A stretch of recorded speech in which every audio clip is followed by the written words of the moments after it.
Good afternoon. Thanks everyone for joining us for another Cory Means Business podcast and YouTube show.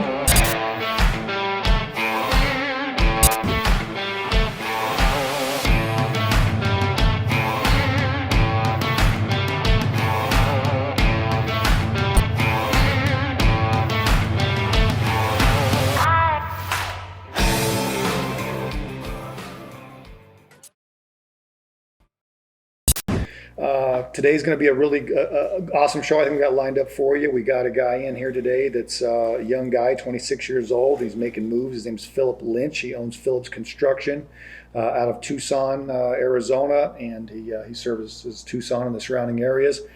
And I always like to bring in young entrepreneurs. I think that's just so awesome when I get to meet somebody that's in your age category, that's doing what you're doing and not just wasting their 20s. Waiting for things to happen and actually getting out there and making things happen. So, welcome to the show, Philip. Glad to have you on board. Thank you. It's good to be here, man. Excited for this one. Awesome. Yeah, I think we're gonna provide a lot of value for your audience as well as mine. So I think we're in for a really good one here. All right. So Lynch Construction. You're only 26 years old. You got a construction company. I mean, a lot of people, including me, go like, wow, how's a 26-year-old guy end up with a construction company and already have 3 employees and doing some big jobs and have some really impressive work. I checked out your Instagram and I follow him on Instagram, and some of his work is phenomenal. You think the guy had 30 years experience with the type of work that you're doing. So I know you mentioned in the pre-interview that you started off in Walmart. You were working at Walmart here not too long ago. So Take us from when you were working at Walmart, and then I know for a lot of the young entrepreneurs here, and probably for a lot of your fans and followers, like, how does a guy working at Walmart? Clearly, had to be at some point something clicked, or there was something that said, "Hey, I gotta get out of here and go do something else." What take us through that journey for you? Oh man, I was working at Walmart at night, doing the inventory, and I completely hated my life. And we lived in a small town in Amato. The neighbor was across the street. I used to work with him on the weekends, and he was kind of a contractor. So just seeing how much money he was making and the stuff that he was doing and the tools and the lifestyle, and it's like, man, I want to be like that guy. So I literally just had it one night at Walmart, quit. I didn't have any tools, no knowledge. So I just started doing handyman stuff, landscaping. So right there, I'm going to interject a little bit. So you're saying that you were working at Walmart, you had a job there, and then you saw the neighbor was doing some cool stuff with construction, and that was just, I'm quitting and I'm going to go do that. Pretty much. Like I would work with him like a day or two on the weekends just to make some extra cash. And I was like, man, I'm making twice as much money as I was at Walmart, and I actually like what I do. So okay, it's a no-brainer, man. So I quit. Wow. Had to quit. And we find when we interview a lot of people, when I interview a lot of people and talk to a lot of entrepreneurs, that's really kind of like, there's just a point where the decision just gets made that this isn't good enough and I'm going to go do something that's special and I don't care. And really, I think that's kind of like the line that kind of runs through people that I'm hearing from you is, at some point you just say, look, I don't care. I don't care. I'm not worried about what I'm giving up. I'm only focused on what I'm going to get, not what I'm going to sacrifice, what I'm going to get. Does that kind of describe where you're coming from? Exactly, man. I was just like, you just get fed up and you just got to make that jump. You just got to have the courage to just take the next step in your life. Because if you don't, you're not going to go anywhere. Yeah, well, agreed. And the sad reality of it is, I mean, 95% of everybody just sits in whatever position they're in, doing whatever they're doing, they probably hate. And, that's why the whole thing, oh, geez, I can't wait till Friday. No, geez, it's Monday again, right? Mm-hmm. Because they hate what they do.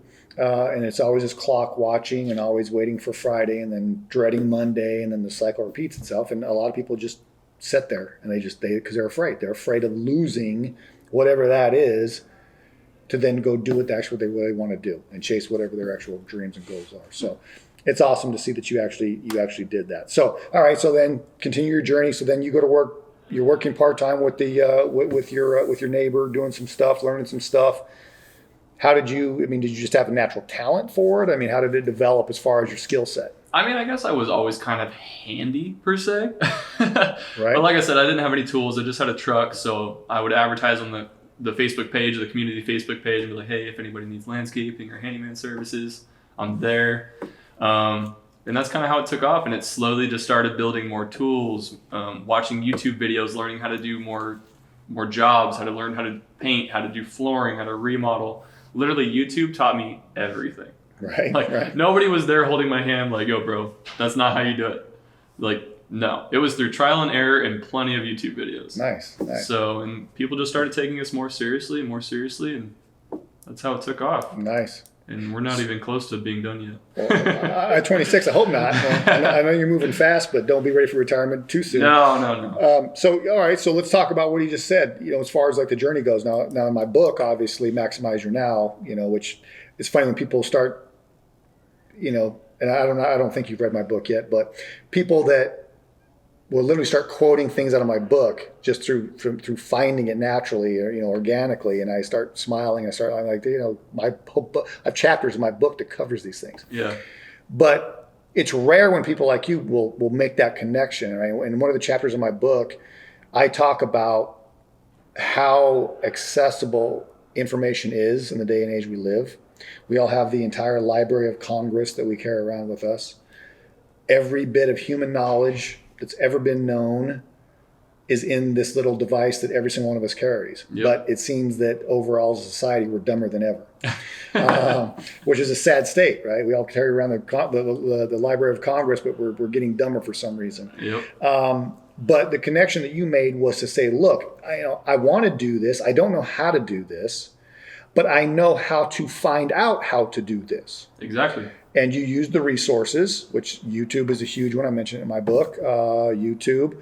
There's other platforms as well, but YouTube is by far, I think, the most superior because there is an expert in anything that you ever want to do that has a video on YouTube showing you exactly how to do it. And so that is a ridiculously valuable resource.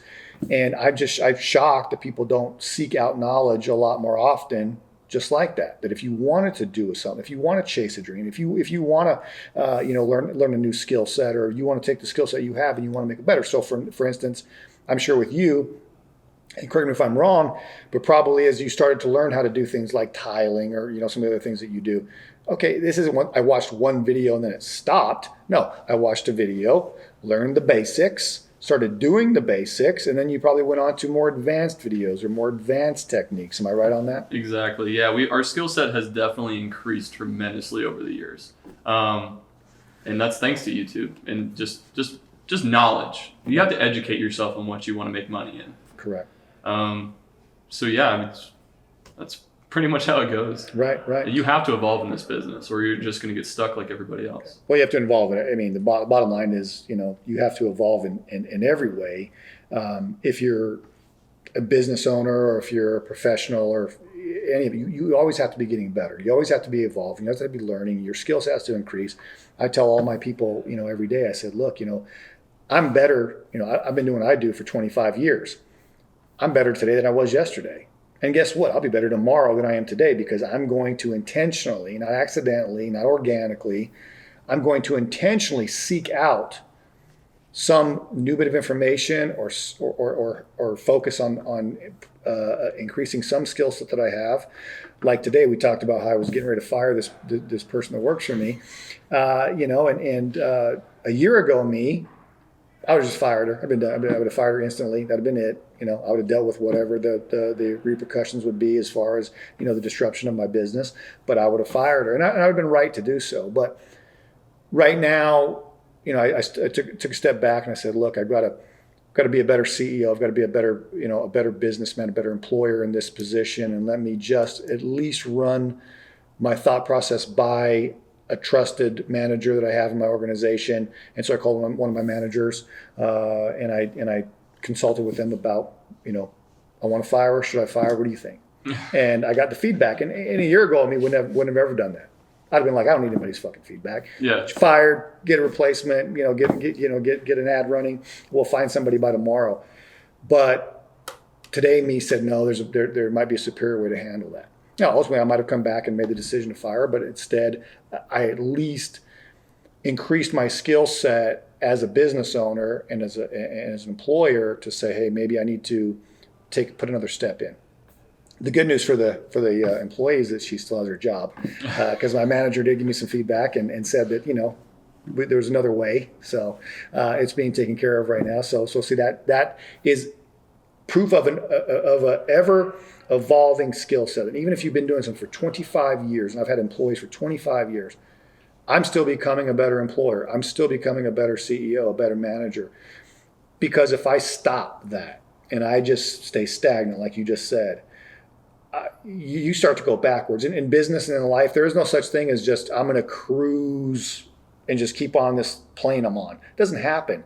I always compare it, the analogy I always use, it's like roller skating uphill, right? There's no such thing as stopping. You're either going back down the hill or you got to keep, those roller skates pumping towards the top of the hill. Otherwise, you stop, you're going right back down. And business is exactly the same way. So yeah, if you stop growing, if you stop trying to get better, if you stop trying to increase your skill set, then whether you become, you become like the greatest tile layer in the world, or the greatest carpenter, you people walk into your work and they go, holy cow, Michelangelo himself would be envious of this. There are still areas where you would want to grow, right? Like you want to become a better business owner, you want to become a better manager, and then eventually you want to become a better CEO. So super inspiring to hear your story. What stands out to me so far is the fearlessness of just going for it, which we know a lot of people don't have, and they need to. Right. And the fact that how you got your skill set was to first say, I want to get this skill set, and then go and look for it. So, all right. So then you go and you get this skill set from YouTube helping out, and then doing it, obviously, because you got to put it into practice, right? I could watch Tom Brady throw a football all day, but if I don't get out there and start throwing footballs, I don't get any better at throwing footballs, right? Exactly. So just watching somebody else do it is not enough. So you learn the skill set, or you learn techniques, and then you go and you start practicing it and you start doing it, and then you go back and you get a little, learn some more, practice some more, learn some more, practice some more. That's how a skill set increases. And it sounds simplistic. It sounds ridiculously simplistic. Like, geez, Cory, you're not teaching anything here. No, I am. Because 99% of people do not do that. They do not. As sad as it is, as simplistic as it is, they don't do it. Their skill set never increases. I've had people that worked for me for 10 years. They're no better today than they were 10 years ago. Matter of fact, they're probably worse. That's a fact.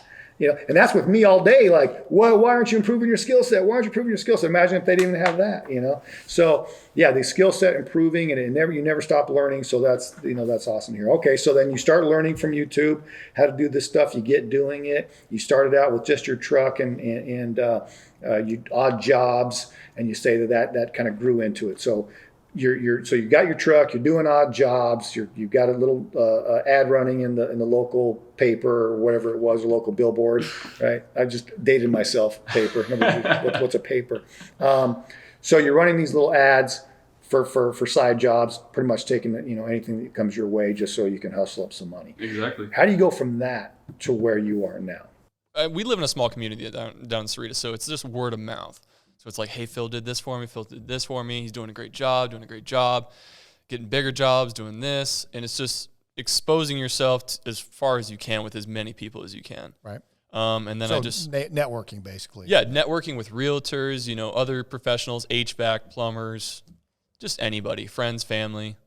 Anybody that can get your name out there. So your growth, then you start talking about, okay, I got my truck, I got some jobs because of this little ad and some other word of mouth stuff, and then you start growing, and then obviously the more you put yourself out there and more jobs you do, the more people you meet, the network starts to take off. Exactly. It's always about who you know. Right. Because I've paid for advertisements and stuff like that. It doesn't really work.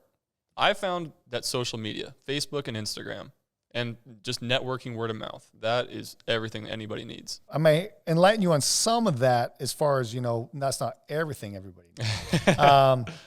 Now, as far as advertising goes, you talk about advertising, you're probably talking about print ads, magazines. Exactly.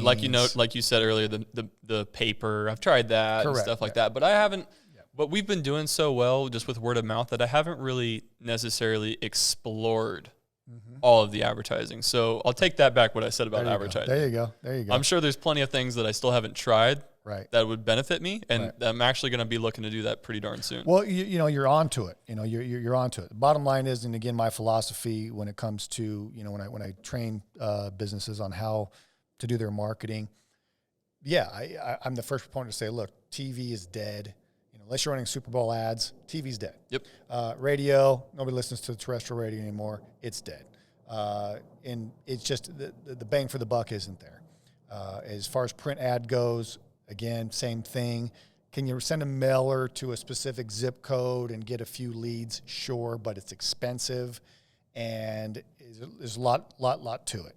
And some people don't like your mailers. So you're intruding on people that otherwise, that really aren't interested in what you're doing. And now they're in their mailbox. And so now not only you're not creating goodwill, you're actually creating bad will. Mm-hmm. So that's why, again, those things are very, old generation marketing stuff. I'm a huge believer, and I'm a big proponent, obviously, and anyone that's watching my stuff already knows this. Social media is where it's at. The bang for your buck, the people you can reach, targeted audiences where you are reaching people that are interested in what you're doing. You're not intruding on anybody's, time that has no interest in what you're doing, mm-hmm. because through targeted marketing, through targeted audience selection in Facebook platform, LinkedIn as well, you can target people that are interested in what you do. So only people that are interested in what you do are going to ever see your ad. And the bang for the buck is unbelievable when it comes to taking your perfect audience. So being able to select your perfect audience. If I put an ad out on the radio, or if I did, radio spots, it's going like to this channel, right? So I'm like, well, people listen to ESPN radio. They'd probably be more people that I would do business with. Okay. But there's a lot of people that listen to ESPN radio that you would never do business with, mm-hmm. that you wouldn't want to do business with. So now you have a whole bunch of people that don't like you. You don't like them. You wouldn't want to do business with them, and they're hearing your ads, right? So again, same problem. And again, the bang for the buck isn't there. With social media, you can literally target a very specific audience of people that you would only want to do business with. Mm-hmm. I mean, the level of criteria that you can select in Facebook Manager as far as an audience, I mean, you can drill it down to demographics, how much money they make, what kind of jobs they have, who else do they follow, what are their interest levels, what are their buying habits, right? All of it. So you can really drill in and say, this is someone I want to do business with. As a business owner, you really need to be selective on who you do business with. Now, sometimes you just get that opportunity because your business is really good, and you got so many leads in the pipeline. No, I'm not going to do that job. I'm going to do this job instead. Oh no, I can't do that one. I'm going to do this one instead. But sometimes things get lean, and then people get desperate, and then it's like, I don't really want to do that job, but I have to do that job. Exactly. And you don't ever want to be in that situation. You don't ever want to be the desperate guy that's got to do the job he doesn't want to do. And the sad reality of it is 95% of businesses are in that same situation all the time. Yeah. They don't want that customer, but they got to deal with that customer. And that is terrible. Happens all the time. Yes, it does. And you've seen it. You've probably been in there before, and you've seen it. But you're evolving now to where you're starting to realize, look, you can take only the jobs you want to take. You don't have to take jobs you don't want to take. Mm-hmm. And that's a powerful position to be in.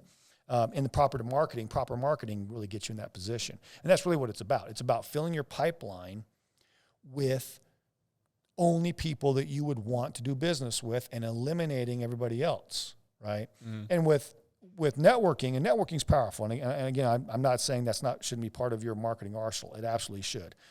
Word of mouth, especially in a small community, in a niche industry, is powerful. It definitely is. But the problem is it's untargeted, mm-hmm. right? So a friend thinks he's doing you a favor, and he gives your number to somebody, and then that somebody calls you up. Hey, I got your number from Frank, and he says you're really good.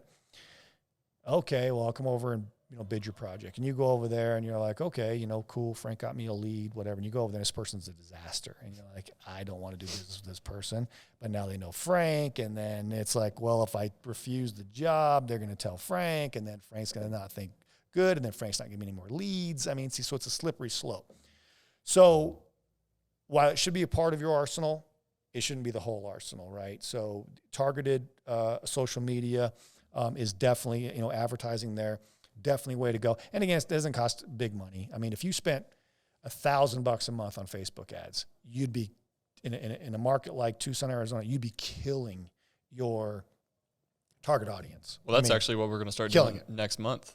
Oh, good. Hey, there you go. Yeah, so we're going to, we made that sweet video, and just like you said, we're going to get all the specifics on Facebook and just run it through the ads manager and just blast it. Nice. Like, I was already planning on spending $1,000 a month. There you go.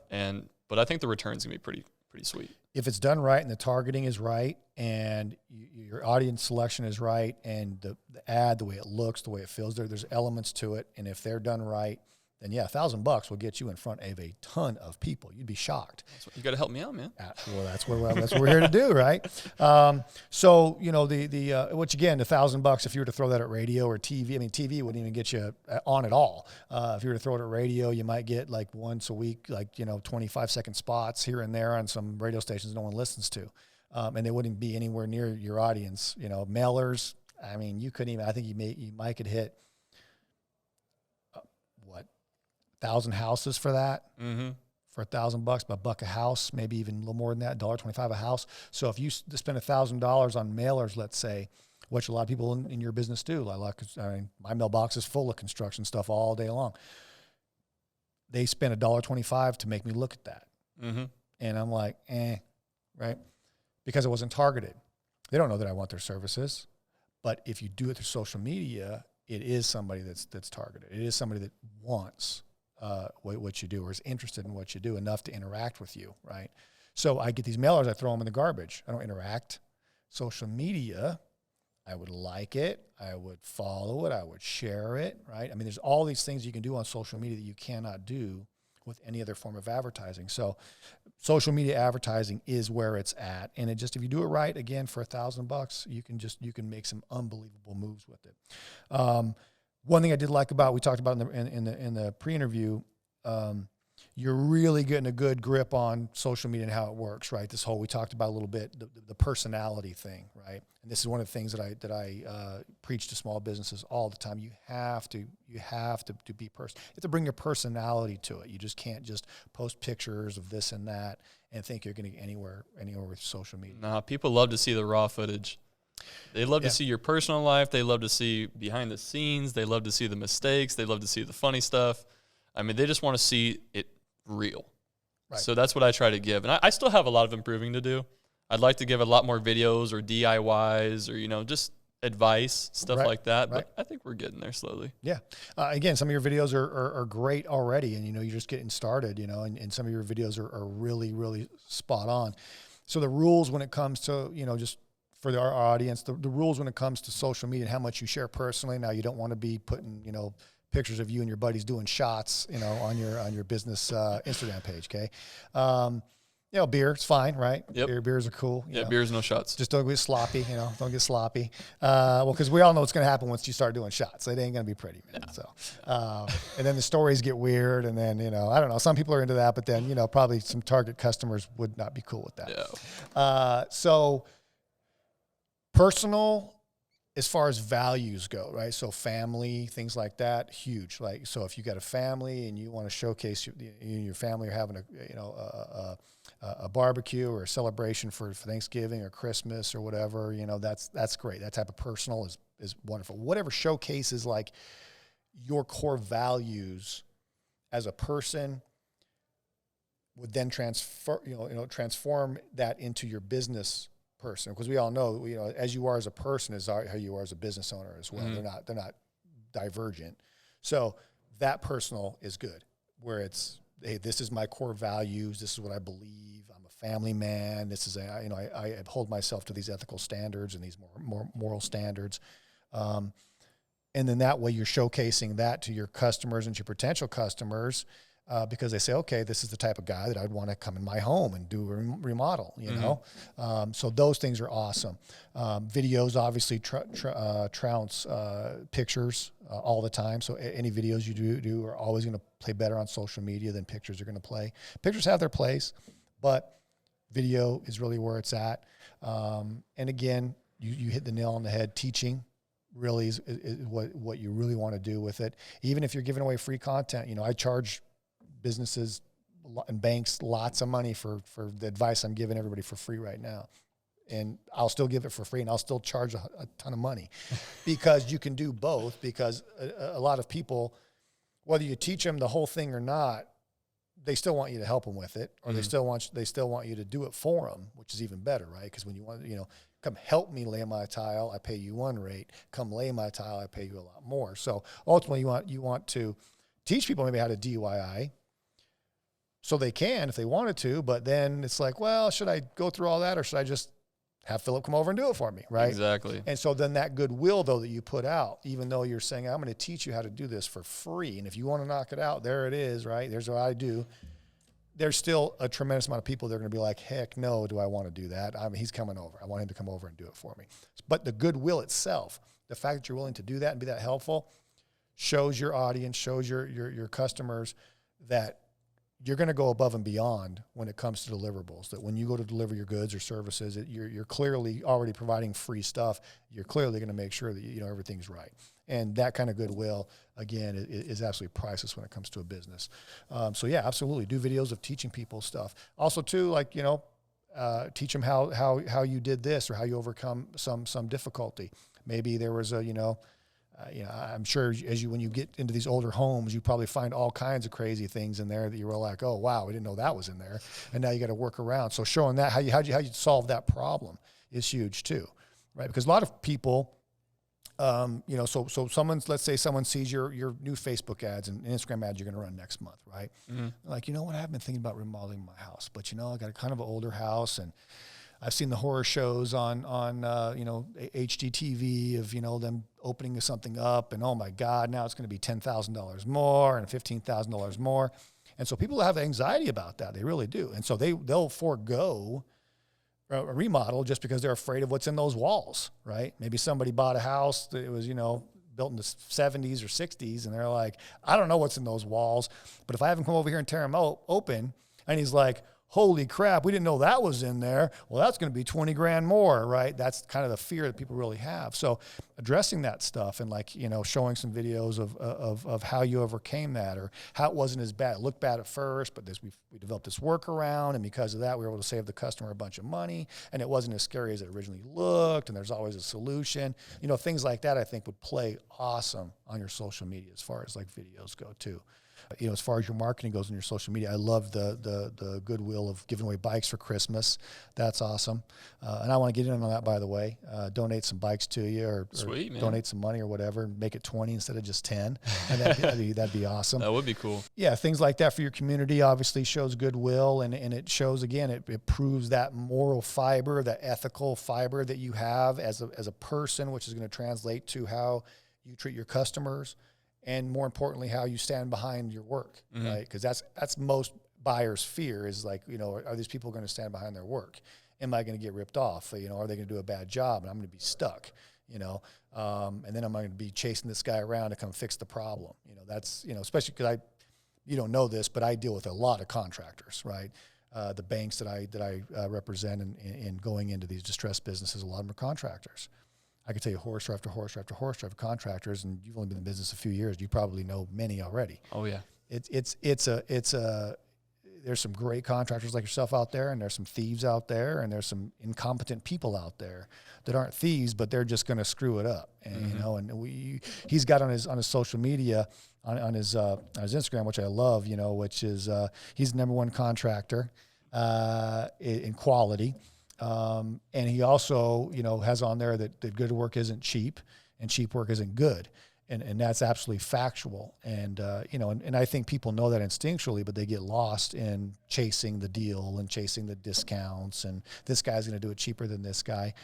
I know. And then let me take this away from me just rambling on and turn it back to you.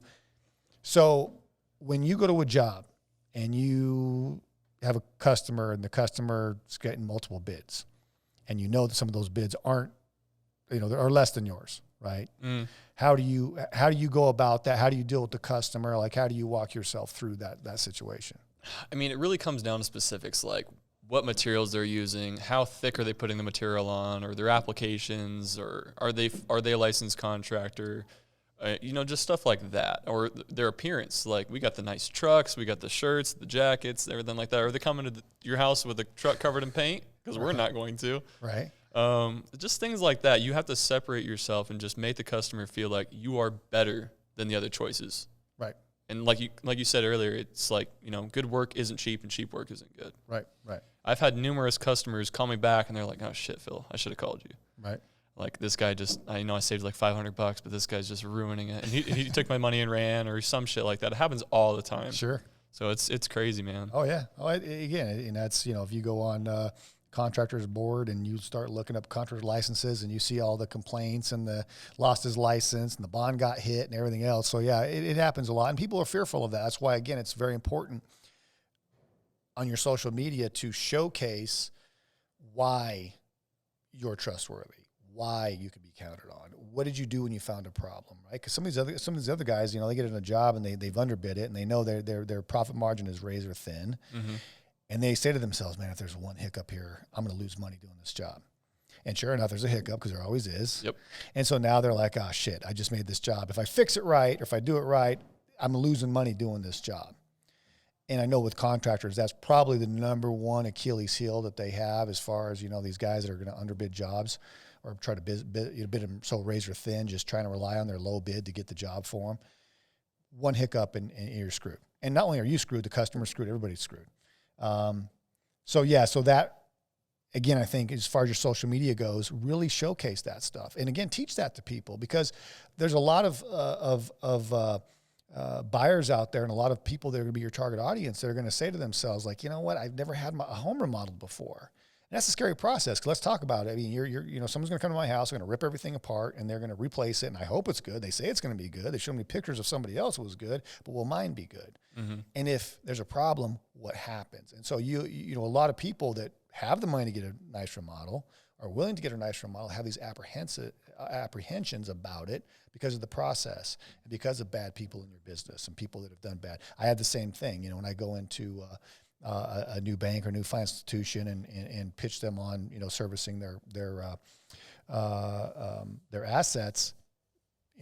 I always get the same thing. Well, there's some bad guys in your business. I know there's some bad guys in my business.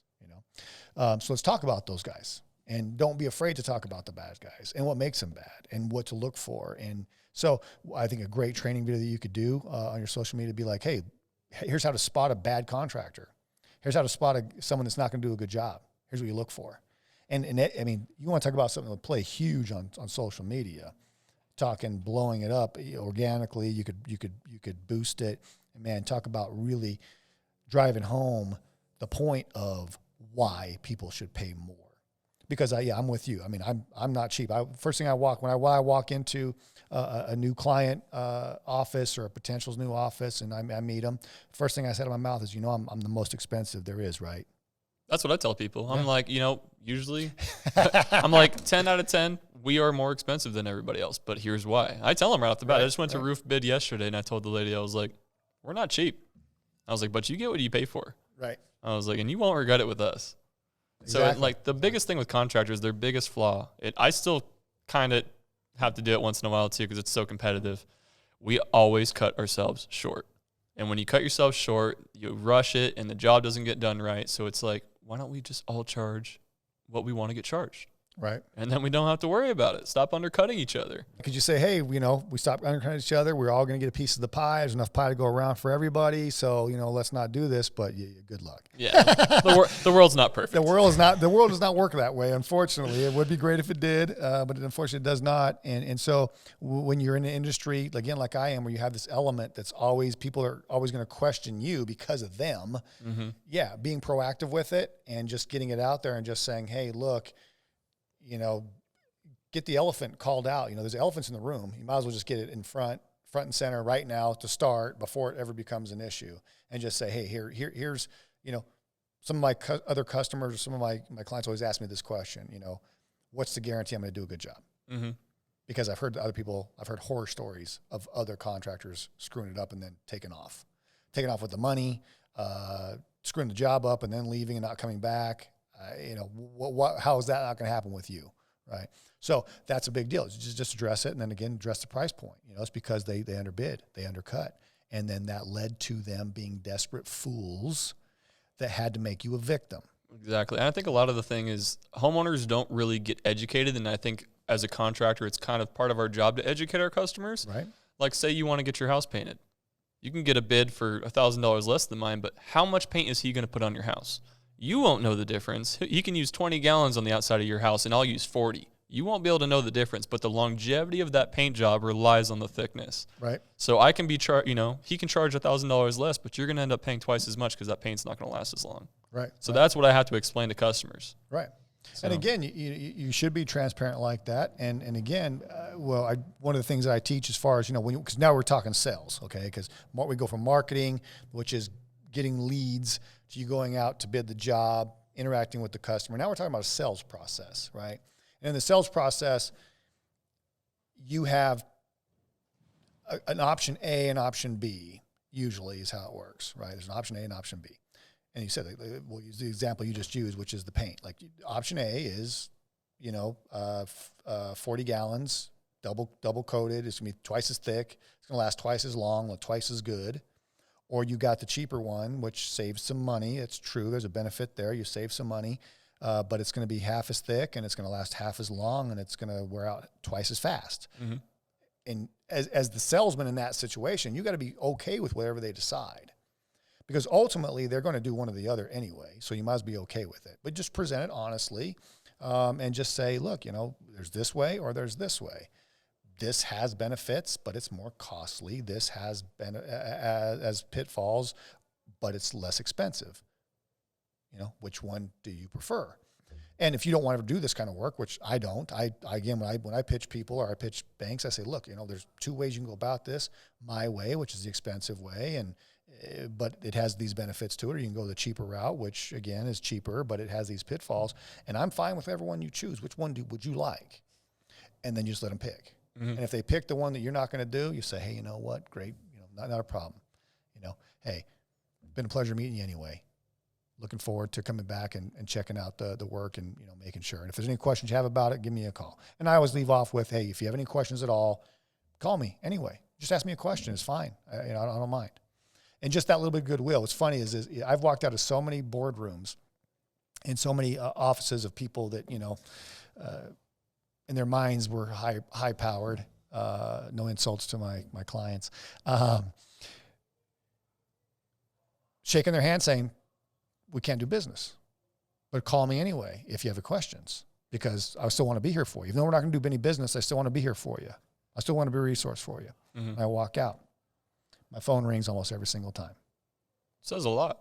It does. So walking away, instead of being desperate and instead of agreeing to compromise your ethics and your morals when it comes to the quality of your work, because that's really what it comes down to, folks. It comes down to morals and ethics, because if you're willing to do a cheap job, if you're willing to cut corners, that speaks to your character. It means that you're willing to take shortcuts. And if you're willing to take shortcuts, well, then you're not who you said you were. You can't say you're the best and the highest quality and then still be the guy that's going to be like, yeah, I'll do the cheap job. Those two things don't go together, right? It's disingenuous. So it's awesome that you've learned that already. I know people that have been in business 30 years and made millions and millions of dollars. They don't know that principle. Mm-hmm. So it's awesome to hear that you already discovered that. And this guy could teach a lot of people already, couldn't he? Which is awesome, because again, some of these things, take decades to learn. I know it took me a long time to learn. He's smarter than I am. It took me a long time to learn that stuff. So going forward, so we know where you came from. We know what you're doing. You're doing quality work. You got work coming in. You're doing some great remodels. Again, I've seen the pictures. Check out his Instagram and his YouTube. You got a YouTube, right? Where are you at exactly? No, I don't have a YouTube. You don't. I'm gonna get one soon though. YouTube. I'm getting one. All right, good. So where are you at exactly? Where can people see your stuff? We mostly post on Instagram. Okay. But I have my Facebook linked to the Instagram, so they pretty much share the same content. But definitely post daily on Instagram. Okay. Now, is it your personal Facebook, your Instagram, or is it your business Facebook? Business. Okay, good. Business Instagram, business Facebook. I mean, if you guys want to add me on my personal too, you can. Perfect. Hey, we all need 5,000 friends. Yeah, right. But we want customers, obviously. So great. Again, another flaw that I normally catch that you've solved, which is great. That people do their personal Facebook page and they link that, and it's a mess. Yeah. Right? So keeping them separate is vital. The business Facebook, and then when it comes to running the ads, we've got some customers or some clients that have their Facebook. We have one is weird. They have their personal Facebook, but it's set up as a business, and then they got their personal ads running through there. It's weird, the weirdest thing, and it convolutes everything. So it works much better the way you've got it. Oh yeah. So Facebook and Instagram, and what's the Instagram? What is it? It's Lynch Construction AZ. Lynch Construction AZ. And we're going to put links below the video wherever you guys see this. You guys can go check out his stuff. I'm super impressed with his work. I didn't know he'd be as far along as he is when it comes to business acumen. That's super encouraging. So the future. So let's talk about the future. So you got 3 employees, right? How many trucks you got? We got 2 trucks. We're getting a new one at the beginning of next year. Awesome. Got 3 trailers, plenty of tools next year, but we want to double sales next year. Okay. We want to hit over $1 million in sales next year. So you're about 500,000 this year? Yeah, we did it, and that's with like 0 advertising. So we want to double sales for next year, hit over $1 million, probably double the guys, double the trucks, and just keep going. Growth is good. Growth is always good. Just don't grow too fast, so because that'll cause some problems. But growth is good, and that's, again, I don't think there's any issue with that kind of growth, doubling in a year, especially obviously when you're just starting out. Is very doable. As you get solidified, then you're looking at 20% growth from there. Once you've got your first 5 years. First 5 years of a business, the growth, if you're doing the right stuff, your growth is just going to be, like a skyrocket. But then after that, you're looking for 20% growth per year. But doubling it up, I think is no problem. Adding, double the trucks and everything that you're looking to do is awesome. And with the advertising, and again, the targeted advertising, and having a better pipeline. And this is one of the things that goes into this, having a better pipeline, having better customers because of the better pipeline also leads to a huge increase in your sales volume. Because as part of this 500,000 you did this year, I'm sure some of it was smaller jobs, this and that. You can eliminate those, right? And just start, increasing the level of job that you'll take because your pipeline is better. Mm-hmm. The level of customer is better. So then you say, okay, we're only going to do jobs above $10,000 or 15. I'm just throwing numbers out there, obviously, but you get what I'm saying, right? And we're going to do jobs above 5,000 or 10,000. And because then you're making sure that you've got solid profit margins and all that stuff. Tough to beat out a profit on a $2,000 job. Exactly. Okay? So, but a $20,000 job, you can beat out a better profit for it. So, that's where you can go as your advertising and as your marketing increases and you're driving the right customer back to you, your average job is going to increase. And whether you add 2 more trucks and double the guys, just to double, you'll do more than double the number because your average sale is going to be higher. Exactly. So that's the plan for next year. Absolutely, because it takes just as long to drive to a $20,000 job site as it does to a $2,000 job site, right? Exactly. So that's gonna be cool. So I think you'll smash the $1 million. So all right, so you got plans to double by next year. You're gonna start increasing your marketing, add some advertising. You're gonna get better at social media. You're gonna grow your social media following, right? We're gonna improve the quality of what you're serving up on social media. All these things are going to position you because what you want to do is you grow. And again, a lot of businesses miss this. You want to position yourself as the best. You want to position yourself as the go-to. So when it comes to, high quality contractors that live by their work, and always perform, you want, and again, through targeted marketing and advertising, you literally can be the go-to in Tucson, Arizona. Because I can tell you, the percentage of construction companies, there's some big ones in this town. They're not all small. There's some big ones. There's some $50 million a year, maybe $100 million a year contractors in this little city. Mm-hmm. They don't do that. They don't do any of that, right? But so they're not the go-to. I never heard of them. You could probably tell me the largest construction company in Tucson. I never even heard of them. I've lived here for 30 years, 35 years. Never even heard of them. Who? Yeah, and then you say, I recognize the logo. But they didn't come to mind when somebody said, hey, who would you go to for construction? Who would you go to for a model? I wouldn't be like, so-and-so. It's like, for instance, let's take a couple of local celebrities like Jim Click, for instance, right? Mm-hmm. Everyone knows what Jim Click is. Yep. Right? So when you think Ford trucks, Jim Click. Jim Click. It comes to mind. He's positioned himself. Brilliant marketing. as far as TV goes, but brilliant marketing to position himself as the go-to. If you want to be looking for a Ford truck, that's who you're going to look at first. What does Jim Click got on their lot? That's where I bought mine. There you go. I don't know how many trucks I bought from Jim Click. So yeah, so we both fallen for the marketing, right? Yep. It's genius. That's what you can do too with Lynch Construction, because you can position yourself as the Jim Click of construction in Tucson, and it has nothing to do with volume. It doesn't even have to do with like how much you do. I'll give you a perfect example. You heard this guy Scott Lehman, dealer for the people. Mm-hmm. Okay, you know how big his lot here is in Tucson? How? It's like 30 cars. Oh man, on a bad corner. That guy's annoying as hell. Yeah, but everybody knows him. He's positioned himself as the man of the dealer for the people. And his lot here. Sorry, Scott, if you see this or hear this anywhere, because you're a brilliant marketer. I got to give it to you. You're a brilliant marketer, right? He's got this teeny little lot on a bad corner. Hey, he might be annoying, but everybody knows who he is. But that's brilliant marketing, right? So that's the thing. Again, it doesn't matter the size. You can position yourself awesomely for that. So where do you see? So that's your next year's goal. What do you see 5 years from now? Where do you see yourself going? I mean, I don't want to get too big, because once you get too big, you start losing the quality. Then you start losing your brand, the reputation, and stuff like that. So there's obviously got to be a cap, right? And I'm not sure where that's going to be yet. I guess we'll see how next year goes. All right, there you go. And then we'll just plan it from there. Take it. One step at a time. It's always good to like say, hey, well, I would like to aspire to this, but hey, let's take it one step at a time so we don't get ahead of ourselves, because that can be dangerous. And grow into it. Yeah, the biggest thing I've learned about this business, which it took me too long to catch on to, is never stay comfortable.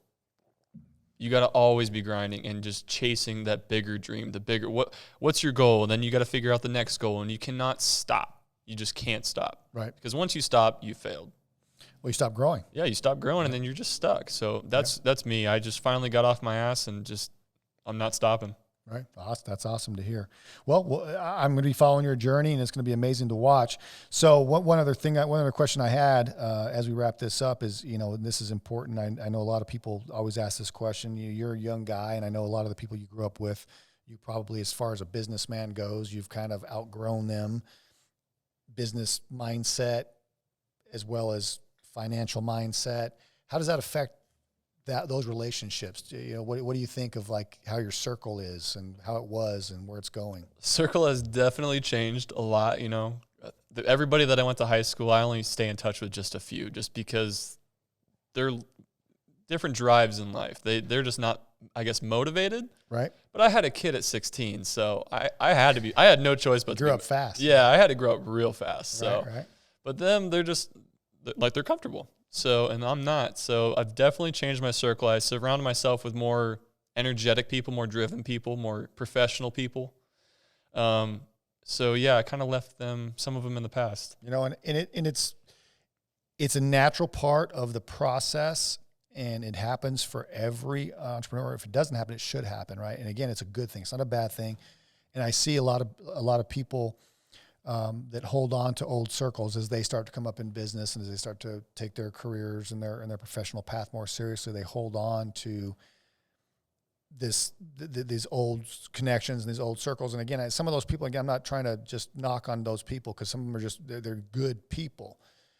But when it comes to your small circle, when it comes to, and going to barbecues and the lake and all that stuff with those people is awesome.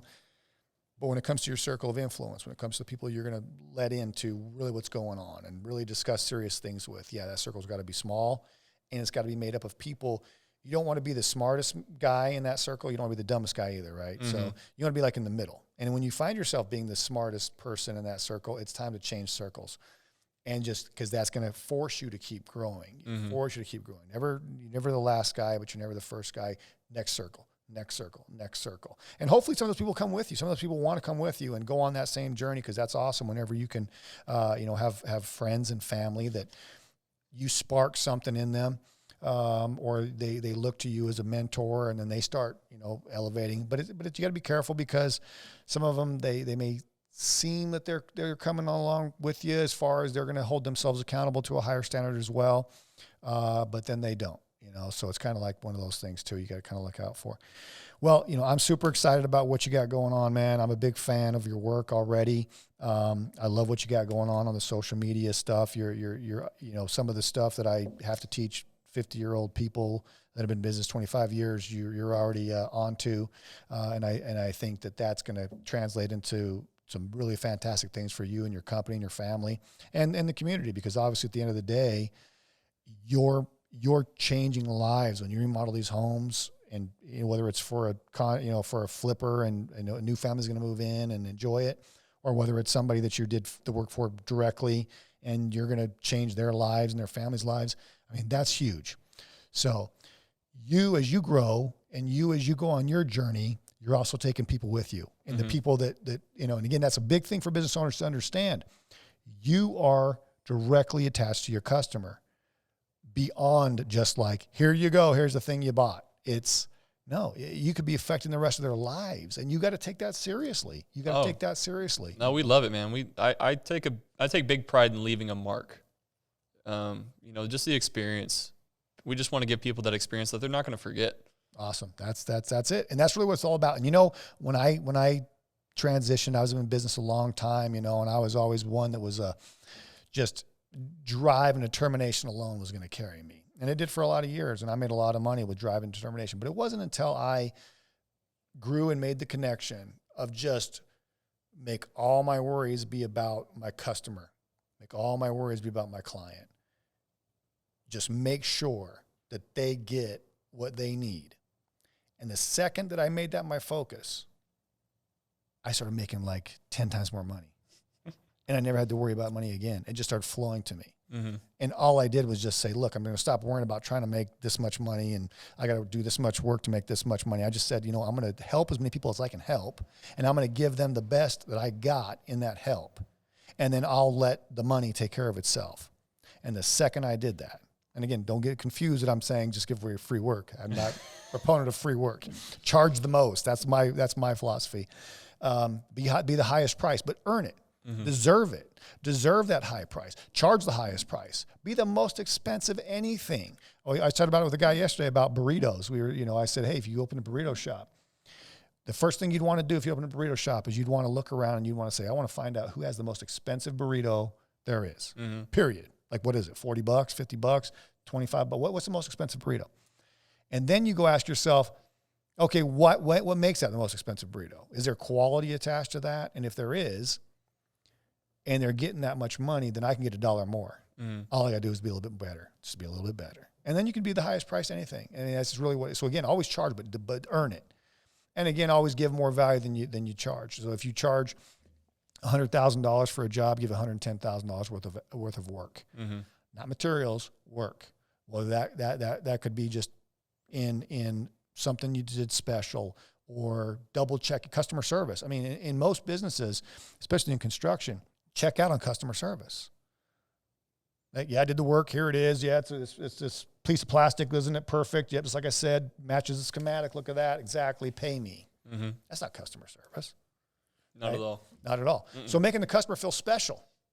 Hey, I wasn't going to do it, but I got in here and I figured out, I want to put this little extra button right here that would make it so you could twist this thing. I know that wasn't part of the original plan, but I was there. I said, hey, let me make this little special button for you. It's true. Took you 20 minutes. It's the little things, man. Man, that doubled the value in that person's mind. Exactly. It could be that simple. And I always talk about value add. Never discount, value add. Always add something extra. Never do it for a discount.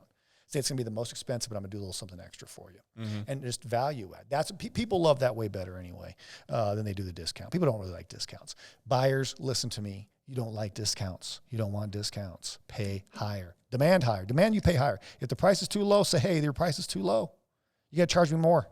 Exactly. But then make it clear what you expect, and then the person that's charging needs to understand, live up to that plus a little more. Always live up to it plus a little more. If I charge you $100,000, I did $110,000 worth of work for you.